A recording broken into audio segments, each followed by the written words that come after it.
अस्सलाम वालेकुम जनाब। एक मरासी हुंदा ते मौलाना साहब नूं रोज़ नमाज पढ़न दा कहंदे ने ते मौलवी नूं कहंदा मैं कल नूं आवांगा ते अगले दिन कुदरती जुमा हुंदा जिस टाइम जुमे वाले दिन जांदा मस्जिद च मरासी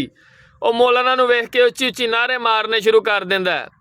2 मिनट लंघदे ने मिंबर ते जाके कि मौलाना दी सज्जी गल तो चुम्मी लैंदा है कि खब्बी गल तो लैंदा है ते एक दाड़ी दा वाल पुट्टदा है ते लागे चागे लोग जिहड़े बहिंदे ओह आंदे ने की करने आंदा है कोई मामूली आदमी नहीं ये तुहानूं नहीं पता भी ये बंदा नहीं फरिश्ता जे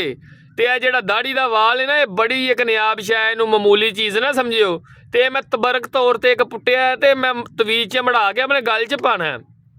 ਉਹ ਲਾਗੇ ਜਿਹੜੇ ਚੌਧਰੀ ਹੁੰਦੇ ਨੇ ਕੋਈ ਡੋਗਰ ਕੋਈ ਗੁੱਜਰ ਕੋਈ ਰਾਈ ਕੋਈ ਜੱਟ ਕੋਈ ਚਦਰਾਵਾਂ